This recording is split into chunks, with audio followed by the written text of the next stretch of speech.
Добрый вечер. Добрый вечер. Это программа «Спорная территория», в студии Юргис Лепникс. Un Andrejs Mamikins. Эта неделя выдалась несколько хаотичной и пестрой. Темы были самые разные. И кризис в зоне евро, и налоги, пусть и понижаются они в Латвии. А самое главное, работодатели теперь не смогут требовать русский язык от работников при трудоустройстве. Jā. Reizēm mums ir jāparunā arī par svarīgo, ne tikai par strīdīgo. Un tāpēc šodien mēs runāsim par Eiropu, par nodokļiem, par ekonomiku. Un mums būs viesis Zaļās partijas līdzpriekšsēdētājs Viesturs Silinieks. Юргис, давай поговорим о будущем. А то мы все о прошлом, о прошлом. Прошлое нас ссорит. И, может быть, будущее может объединить. Даже суровое будущее. Es gribētu pievērst uzmanību tam, kas man likās īpaši pārsteidzoši pagājušā nedēļā. Proti, visa Eiropa, ja mēs palasām Eiropas presi, paskatāmies Eiropas ziņu kanālus, visi runā tikai par vienu, par Eirozonas nākotni, par Grieķiju, par Grieķu vēlēšanām. Izies Grieķi no Eirozonas, neizies, kas notiks, kādi būs scenāriji, ja viņi izies no Eirozonas, kas būs, ja viņi paliks. Visi apspriež politiskās izmaiņas Francijā, kā tās ietekmēs Eirozonas nākotni, bet Latvijā, ja, protams, tās ziņas kaut kur parādās pie ārpolitikas, kaut kur pēdējās lapās, ja, bet valdība klusē absolūti, valdība par to neinteresēs, mēs turpinām savu iesākto kursu, žurnālisti šādus jautājumus neuzdod nevienam. Ja. Latvijā mēs it kā dzīvojam kaut kādā pilnīgi citā, atrautā atkal informācijas telpā, pilnīgi atšķirīgā no Eiropas. Ja. Kas tavuprāt, там varētu būt par cēloni? Мне кажется, мы до сих пор остались очень советскими людьми. Во-первых, упование там в центре решат, просто теперь вместо Москвы нужно говорить Брюссель. А второе, нету осознания того, что жизнь каждого человека связана с заявлением Европейского центрального банка или с каким-либо решением Еврокомиссии, или с потрясением в экономике Испании, или уж тем более Греции, что все это очень связано с латгальскими крестьянами. Вот этой уверенности нет, поэтому это неинтересно. Интереснее думать здесь и сейчас. Es baidos, ka varbūt ir vēl, noteikti šis ir taisnība, bet es baidos, ka vēl ir iemesls tāds, ka ja mēs tāpatās kā visā Eiropā politiķi un komisijas vadība un centrālās bankas vadība, ja mēs sāktu apspriest to, kas tagad notiek Eirozonā, tad, protams, parādītos jautājums, vai tā Latvijas politika šobrīd, kas ir vērsta tāda pilnīgi tuneļu domāšana, ja, teiksim, uz iestāšanos Eiropas Savienībā, mēs uz iestāšanos Eirozonā, uz pāriešanu uz eiro, ja, ka varbūt tā nav īpaši gudra politika. Ja. Un tas ir iemesls, kāpēc valdība klusē un neanalizē tādus jautājumus, kāpēc Centrālā banka Latvijas neanalizē to, kas notiek Eirozonā. Un, protams, par cik ļoti daudzi žurnālisti Latvijā akli aizstāv valdību un vienotību, un tā viņi šos jautājumus neuzdod. Tāpēc, ka tad, protams, varētu izrādīties, ka varbūt tas Latvijas kurs, kurš tomēr ir pilnīgi unikāls, kam nesako ne poļi, ne čehi, ne lietuvieši, neviens, ja, ka viņš varbūt nav tik gudrs vai katrā ziņā viņš ir tāds, kas būtu куру iespējams apšaubīt. Ja. А ты уверен, что журналисты защищают курс единства правительства и премьера Dombrovskis? Ļoti daudzi tie lielākie Latvijas mēdīji, tur, protams, ir pilnīgs tāda vienotības un Dombrovska aizstāvība. Ja, un ja jūs apšaubat, teiksim, kaut kādus Dombrovska vai vienotības postulātus, jūs esat vai kaut kāds tātad, Кремля, vai, es nezinu, kaut kāds tur saskaņas, vai Krievu kaut kāds draugs, jeb oligarhu draugs. Это вот латышская тогда, получается, пресса, потому что русские газеты, у меня дома половая тряпка чище, чем образ Dombrovskisa в газетах на кириллице. Rimšavits vēl pagājušajā nedēļā publiski māla visus tos pašus vecos argumentus par eiro, tur Igaunija kā piemērs, ja, un visas šīs teiksim, ārkārtīgi apšaubāmās tēzes, ja. Jo skaidrs, ka Igaunija ir daudz sakārtotāka valsts kā Latvija. Ja? Что касается Эстонии, мне кажется, вообще правительство она пытается убедить, что очень полезно, когда темной ночью на вас нападает маньяк, потому что у вас учащается сердцебиение и улучшается кровообращение. Вот то же самое с Эстонией. Мало кто говорит, хотя об этом писали очень многие не только русские газеты Эстонии, но и эстонские газеты Эстонии, увеличились цены. Вот просто они подтянулись. Почему, казалось бы, переход произошел, курс жесткий, но вот это действительно произошло. Понизилась покупательная способность, потому что доходы автоматически от перехода от того, что у тебя другие банкноты лежат в кошельке, твои доходы автоматически не вырастают. Это только от экономики. Protams, un nevelti Latvija var lepoties ar to, ka viņai visstraujākais pieaugums, ekonomiskā pieauguma temps Eiropas Savienībā, tāpēc, ka Igaunijā nav visstraujākais pieaugums Eirozonā. Es domāju, ka tie ir nenormāli svarīgi jautājumi, un es brīnos, ka to neviens nerunā, jo pat ja 17. datumā Grieķi nobalsos kaut kā saprātīgi, kas ir maz ticams, ja? Bet pat ja Grieķi neizies no eirozonas, paliks eiro, problēmas jau ar to nebeigsies. Ja? Un pat ja Grieķi nedefaultēs, ja? Pat ja Grieķi turpinās maksāt tos savus 500 miljardus parādus un tā, problēmas jau nebeigsies. Tur padās ir tā pati Spānija ar 24% bezdarbu, ar pagājušajā nedēļā banku atkal nacionalizēja vienu no lielākajām, ja? Ar krītošiem kredītreitingiem un tā tālāk. Visas šīs problēmas paliks. Šī brīdī stāties Eirozonā ir, maigi izsakoties, tas nav pašsaprotami. Ну, а если мы не вступаем в зону евро, какая у нас цель, как у страны, у Латвии? Этой цели нету. Потому что 20 лет были в определенном смысле бегство от России, в том смысле, что бегство и от советской старой системы тоже. А Россия до сих пор политической пугалкой остается, но мы, может быть, об этом сейчас и не будем так долго говорить. Но мы вступили в ЕС, в НАТО, и дальше что? Ну вот осталась еще одна зацепочка, давайте присоединимся к еврозоне, чтобы, наконец, быть полноправным членом единой европейской семьи. Говорят латвийские политики, говорит истеблишмент. Представляешь, ты сейчас возьмешь и из-под ног эту идею выдернешь. Нету вступления в зону евро, нету такой цели. А что остается тогда? Нету цели у страны.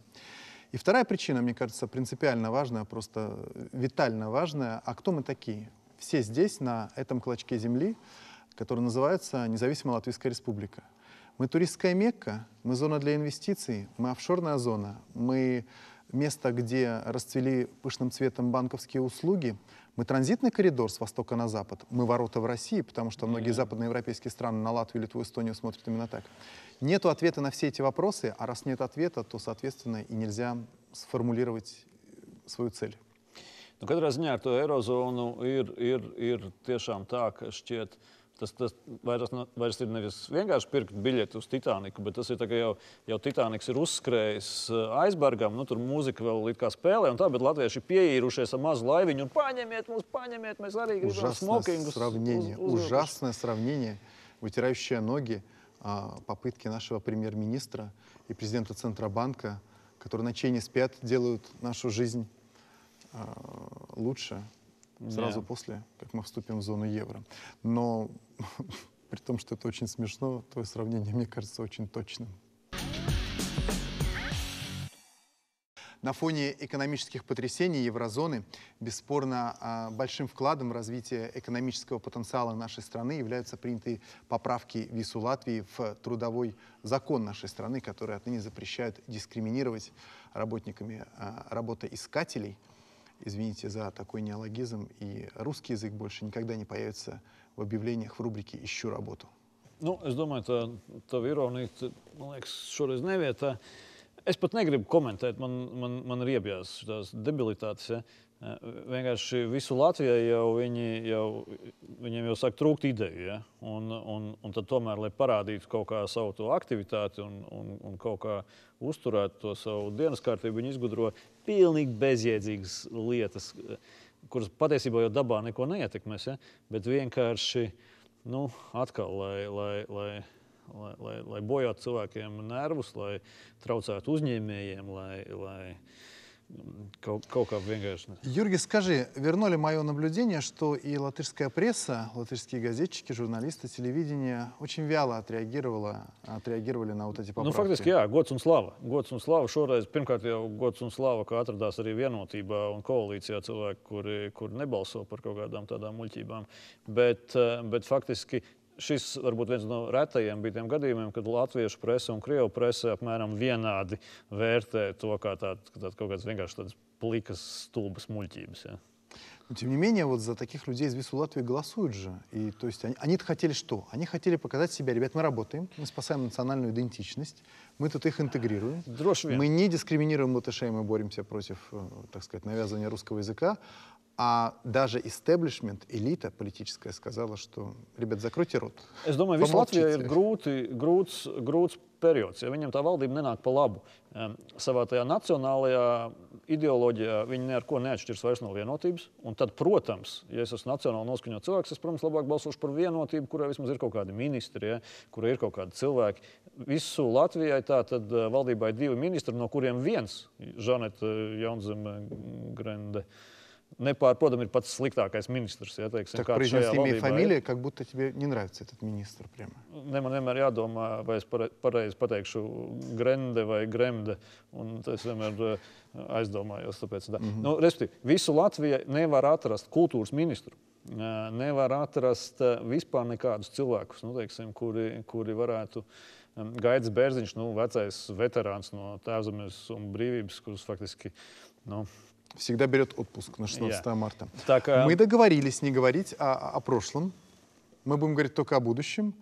Вот, мне кажется, поправки, типа, вот что это для экономики, для бизнесменов? Помимо просто испорченных нервов, мне кажется, они не повлияют никак, потому что любой человек, чуть-чуть маломальски поживший в Латвии, он знает столько уловок обойти, в принципе, любую глупость в законе, что сейчас будут требовать просто токарей-переводчиков с русского на латышский и наоборот, слесарей-переводчиков с русского на латышский. Будут говорить, у нас такое уникальное производство, нам нужно, чтобы тут вот переводили с русского на латышский, поэтому мы просим этот самый язык тоже знать. Es domāju, valdība ir gatava tagad tērēt miljoniem naudas kaut kādām integrācijas programmām. Varētu netērēt tos miljonus, varētu pirmais, ko darīt, nu, izbeigt, teiksim, šādas kaut kādas iniciatīvas, kurām nav nekāda cita jēga, kā tikai tos pašus krieviski runājošos cilvēkus, krievu tautības cilvēkus, nu, vienkārši kaitināt. Ja. Ну, как-то, мне кажется, и русские уже не злятся, потому что привыкли уже, и, ну, что ожидать от человека с фамилией, которую можно ненароком произнести не как Гренде, а как Гремде. Игра слов в латышском языке «но гремдет». Nu, labi, parunāsim par kaut ko citu. Vēl viens liels notikums šonadēļ, kam, manuprāt, ir jāpievērš uzmanība, proti Finanses ministrija paziņoja, ka tikko noslēgtais ar lielām mokām, tiesvedībām, tikko noslēgtais līgums par pasažieru vilcienu iegādi ir noslēgts nepareizi, nav valsts interesēs, jālauž un vispār viss ir slikti. Kāds ir tavs комментарий? Это ужасно. Это Латвия в очередной раз отличилась и сказала, что мы жутко ненадежный партнер, что мы можем действовать не в соответствии с мандатом своего национального правительства, а главное, мы еще, говоря совсем по-русски, кидалы. Мы же обещали Еврокомиссии, да, мы хотим получить ваши деньги, вашу дотацию, мы готовы заказывать поезда и пустить их по своей железной дороге. Оказывается, мы не совсем готовы. И, оказывается, мы играем по тем правилам, когда дотация Европейского Союза может вообще, так сказать, теоретически даже мимо нас пройти. Jā, nu, Eiropas komisija varbūt mums vēl kaut kā piedos, bet tur pretī ir milzīgs, liels, tiešām cienījams spāņu uzņēmums, ar kuru caur visādām mokām tu tomēr noslēdz līgumu. Valsts uzņēmums, pasažieru vilciens noslēdz līgumu. Un tā pati valsts pēc pāris nedēļām saka, nē, kas tas par līgumu, tas nav ne tāda līguma, mēs vispār negribam. Ja? И это то же самое государство и правительство, которое говорит, мы тут кровь из носа будем поддерживать национального производителя, потому что уцелевший за 22 года своими там какими-то 2 цехами вагоностроительный завод, в принципе, это субподрядчик у испанского КАФа, и планировалось, что там тоже какие-то заказы будут размещены. Šī ir tā pati valdība, kura gribēs tūlītās būt prezidējošā Eiropas Savienībā un gribēs tur noteikt dienas kārtību un gribēs ar spāņiem iespējams vienoties par lielākām dotācijām latviešu zemniekiem, lai mūs atbalsta un tā tālāk. Говорить на равных с Германией и Францией, говорить, что мы придумаем сейчас правила игры, по которым Европейский Союз будет жить, по крайней мере, во время нашего президентства. Bet te ir vēl viens jautājums, ko es gribēju saprast. Tātad, Freivalds tā kā neatlaists, pasažieru vilcienu vadītājs tā kā palicis tur par padomnieku, ir iecelts kaut kāds cits direktors. Tur arī, man liekas, ir virkne kaut kāda nesaprotama lieta. Не успел Фрейвалдс выйти из своего кабинета, как появился уже новый начальник, который дает комментарии, который говорит, как будто он точно знает, вот, как предприятие будет жить, какие договора мы будем заключать. Pie tā viņš ir parādījies bez konkursa. Iedomājies, kas jau oligarhu laikos mēs būtu ielikuši kaut kādu... Вот с языка снял, а потом сейчас пришел бы Лембергс и назначил бы в управление дворников Венспилса человека без конкурса. Так его бы там съели бы, стерли в порошок. Es arī nesaprotu vēl vienu lietu. Ja Finanses ministrijai ir taisnība, un Freivalda vadībā ir noslēgts tāds līgums, kurš nav valsts interesēs, un mēs tagad zaudēsim to Eiropas subsīdiju, cik tur 30-40 miljonus, tad Freivalda, principā, viņš būtu nevis jāatlaiž, viņš būtu cietumā uzreiz jāliek. Советовать должен в камере, да, в принципе, а не в правительстве. Nu, vai kaut kā tā, ja? Savukārt, ja Finanses ministrijai nav taisnība, un Freivalds noslēdzis normālu līgumu, tad kāpēc viņš ir jāatlaiž? Valdība jau nav saprotams, ko darīs. Valdība varbūt lauzdīs to līgumu. Ja viņi lauzīs to līgumu, viņi dabūs tiesāties ar Spāņiem. Viņi jau tiesāties dabūs ar šveiciešiem, kuri zaudēja, kuri arī tiesājās. Со Штадлером, да, бесспорно. Jā, un piedāvā mums nebūs vilcienu. Ну, получается так. А самое главное, что даже если все будет хорошо, и поезда будут построены, и никто не пострадает, и получим мы европейскую дотацию, на которую так рассчитывали, то вот это вот сокращение национальных субсидий на пассажирские перевозки по железным дорогам, сокращение количества рейсов, сокращение в принципе количества поездов, потом все эти новые супер-пупер компьютеризированные поезда, где в Засулауксе в депо будут стоять. Nu, sausais atlikums, es domāju, te ir tas, ka nestoties uz to, ka ir pierasts uzskatīt Dombrovski un Dombrovska valdību par tādiem labiem menedžeriem un krīzes pārvarētājiem un tā tālāk. Šādi piemēri, manuprāt, liecina par kaut ko pilnīgi pretēju. Lai kas tas būtu, tas ir nenormāli katastrofāls slikts menеджмents. Мы вот говорили о пассажирском пассажиру Вилсенс, но ведь на самом деле там, ну, может, для обывателя это много, несколько миллионов, но есть же место, куда уйдет миллиард из Латвии, и место это называется атомная электростанция. И находиться она будет совсем не на нашей территории, а на территории Литвы. To tad mēs arī apspriedīsim ar mūsu viesi, Latvijas Zaļās partijas pārstāvi Viesturu Silnieku. Pēc reklāmas pauzes.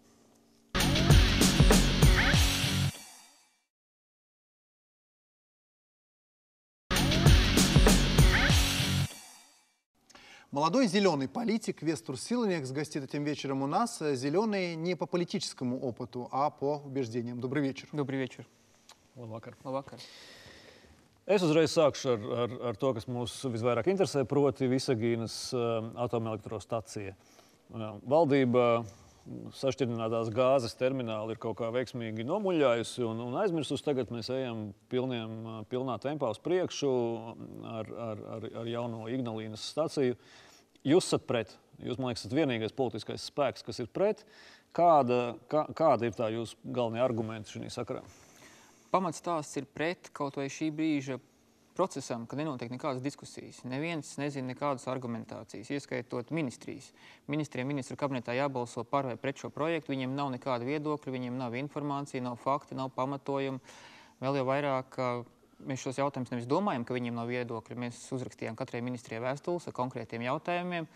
Pat ekonomikas ministrija, kur atbildīga par enerģētiku, pateica, mums informācija nav, prasiet Latvenergo.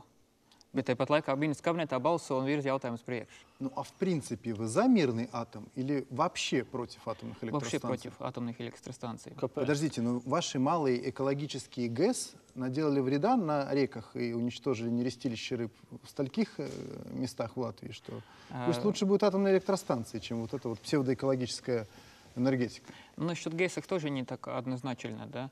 Но насчет атомной электростанции во всем мире, ну, если посмотреть, сейчас всех закрывают. Мы единственные умники открываем. Даже Япония последнюю закрыла только что, да. Нам предлагает проект третьего поколения, который был Фукушима.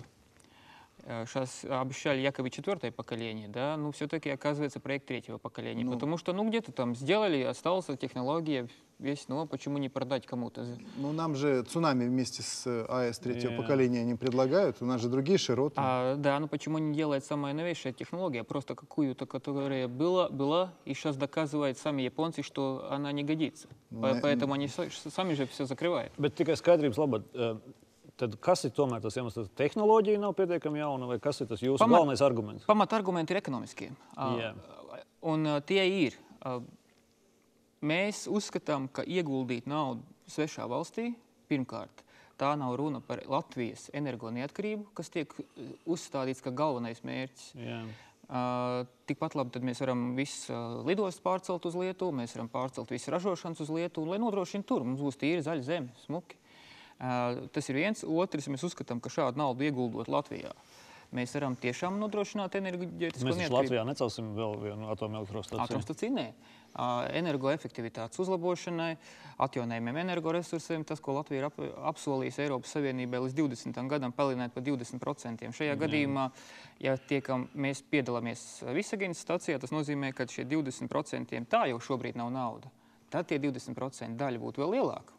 Tas nozīmē to, ja mēs ieguldam Visaginā, svešā valstī, tad mums vairs nebūs nauda saviem atjaunojumiem resursiem. Tas nozīmē, ka mēs vairs neieguldīsim savā ekonomikā, jo tas vairs nebūs издвиги. Мне кажется, что возобновляемые энергоресурсы – это, мягко говоря, вчерашний день планеты. Ну, теплоэлектростанция на дровах и атомная электростанция. Ну, вчерашний день и завтрашний. Вот весь мир идет на вчерашний день сегодня. Nē, bet es Германия тоже. Es nesaprotu vienu lietu. Es saprotu, kāpēc lietuviešiem vajag. Lietuviešiem, nu skaidrs, tur ir infrastruktūra, viss 5 miljardi projekts. Tas jau ir ne tikai elektrostacija. Tur būs viss, nezinu, ceļi, betona rūpnīcas, nezinu, vienalga kas, jā. Nu, teiksim, milzīgs ieguldījums ekonomikā. Bet mēs taču varēsim pirkt to elektrību tāpatās. Mēs taču varēsim viņu pirkt. Mums jau nevajag tāpēc savu miljardu tur. Precīzi. Mēs jau elektrību varam pirkt šodien. Un to 1,5 miljardu pie tām vēl. Mēs tagad runājam 1,5 miljardu. Kur ir rakstīts, cik viņš izmaksās? Neviens vēl šobrīd nevar pateikt, cik izmaksās. Un ja liekas, ka zaļie ir nejēgas, stulbeņi, tad interesanti, kāpēc tāda nopietna uzņēmuma kā Moody's, kur pagājušajā nedēļā paziņoja, ka samazinās Latvijas Energo un ST Enerģija kredītreitingu, ja piedalīsies šajā procesā, nu tad liekas, ka tomēr ir kāda gudrāka, kas ar tā saka. Vēl jau vairāk pasaulē neviena atomelektrostacija nav apdrošinātāja. Tad ko apdrošinātāji arī pilnīgi muļķi? Господин Силанекс, я вам не верю. Я журналист политически грамотный, подкованный, посетил все митинги партии «Единство». Я знаю, там, где интерес олигархов, то вы и двигаете. Вы против атомных электростанций, потому что Ламбергс против, что ли? Нет, я не знаю, он за или против. Как, не советовались с Ламбергсом Нет. вообще ни разу? В зеленой партии Ламбергс нет. Он в партии... Ну вы же с ними связаны, вы же с его руки кормитесь и вместе делаете все, как он говорит. Это же уже известно, это общее место. Это даже не надо никому доказывать теперь. Так не надо даже спорить об этом, если это так. Хорошо. Es tajos jūsu argumentos tur vēl saklausīju tādus, ka Lietuva vispār ir slikts mums draugs un kaimiņš. Ja? Sliedes nojauca. Jā, es domāju, ka tas ir jautājums, kas jāprasa Lietuvas prezidentei, kur jūnijā būs Latvijā, jo no vienas puses viņi mūs aicina kā labākos draugus projektā, pa kuru vēl nespēja paskaidrot, kas tas ir. Otrakārt, vizītes laikā mēģina premjeram, cik mums ir informācija, pagrūst apakšā dokumentus un parakstīt, kas Latvijai nav izdevīgi. Kādus dokumentus? Nu, saistībā ar Visaginas atomelektrostaciju. Ja? Sarunās ir viens, bet tad, kad tā teikt, notiek svinīgais bankets un visi iedzēra šampanieti, tad mēģina kaut ko iedot vēl citu. Ja? Nu, pa laimi neparakstīja. Nu, es to arī nevaru galvot, bet tāda informācija ir nākamajā no Lietuvas. Ja mēs skatāmies Būtiņas naftas termināls Latvijas pierobežā, Akmens cementa rūpnīca, Mažeiķa naftas termināls, un Lietuva pat to neslēp, ka īstenībā viņi tiešām apzināti Latvijas pierobežā šos objektus ir izvietojis, lai būtu pēc iespējas tālāk no Viļņas. Un interesanti ir, ka Lietuva uztraucās ļoti par Baltkrievijas atomelektrostaciju, kas ir kādus 30 km no Viļņas, bet absolūti neuztraucās par Visaginu, kas ir krietni tālāk, kas ir 30 km no Daugavpils centra. Es neesmu enerģētikā speciālists, bet man pārsteidz, cik daudz tagad to atomelektrostaciju te būs регионā. Ja? Давайте об этом поговорим. Мне кажется, каждая следующая атомная электростанция в нашем регионе, она становится все менее экономической и все более политической. И выиграет сейчас тот, кто первый построит. В Калининградской области уже закончил нулевой цикл. Есть шанс, что батька Лукашенко свою белорусскую построит тоже очень быстро, не к 2025 году, а сильно раньше. Получается, что Висагинская АЭС будет третьей и совсем ненужной. Я так и думаю тоже, да. Потому что никто не считал, по-моему, какая мощь энергии вообще будет в этом маленьком регионе. А зеленые считали? Зеленые тоже нет, потому что нет информации. А почему правительство эту информацию не распространяет? Это государственная тайна, секрет? Это наше головотяпство? Во-вторых, вообще нету понятливости у правительства. Они не знают. Некому спросить эту информацию. Ну как миллиард наших кровных налогов уходит за рубеж? Да, и все без проблем. Это нормально, они считают. Аргументации нету. Nu, jā. Man ir jautājums no citas operas. Jūs pašvaldībās esat nolēmuši startēt tagad pirmo reizi atsevišķi. Rīgā. Startēsiet atsevišķi. Rīgā. Jā. Citur mēs esam startējuši jau iepriekš atsevišķi. Kas jums dod pamatu domāt, ka jums izdosies, jums ir es domāju, ka 3–4% ja, atbalsts. Pieredzes varbūt nav tik daudz. Kas būs jūsu galvenais piedāvājums Rīgas domas vēlēšanās? Nu, īstenībā, ja mēs skatāmies iepriekšējos 2 termiņus, Zaļā partija startēja Rīgā Zaļo zemnieku savienības sastāvā. Un diezgan daudz cilvēkiem nebija saprotams, ko zemnieki dara Rīgā. Un kas ir loģiski. Es domāju, pamatots arguments cilvēkiem, kāds sakara zemniekiem ar Rīgu. Protams, ja pietiekam daudz ilgi skaidrot, tad viss, ko mēs ēdam, tas ir radies laukos, nevis pilsētā. Bet, tas ir tikai pārtiks jautājums. Ja? Bet bez zemniekiem, tā teikt, var Rīgā iztikt, tā skrupulozi ņemot. Zaļās tēmas ļoti daudz aktuāls ir. Līdz šim zaļie uzskatīti tikai tie, kas uztraucās par piesārņojumu, par netīrību, lai būtu tīrs, un tas ir viss. Ar to arī pietiek.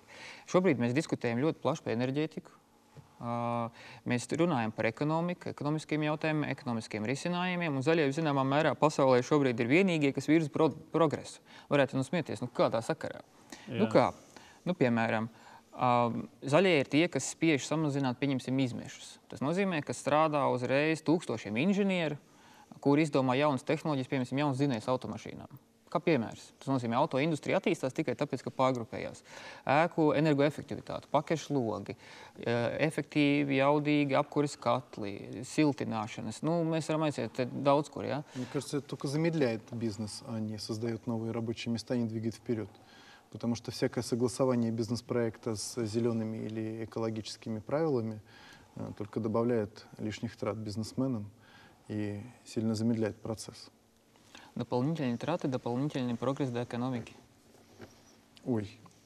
Вы за другое скажите. В Латвии сложилось так, что зеленые едва ли стали не синонимом националистов.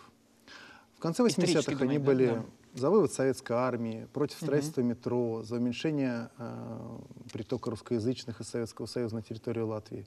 Потом вы просто блокировались политически. Вот, например, в Риге вы были вместе с ЛННК, с Движением за национальную независимость. Мэром тогда был человек из ЛННК, вице-мэром человек из Зеленой партии. Вы совсем не смотрите в сторону русских? Смотрим. Потому что что видите? Зеленый во всем мире вообще-то в наше время не считает женщина, мужчина, какая национальность, в каком языке говорит. За зеленые идеи. А зеленые идеи у всех. А вы можете русским Латвии предложить вот что-то такое очень важное для них?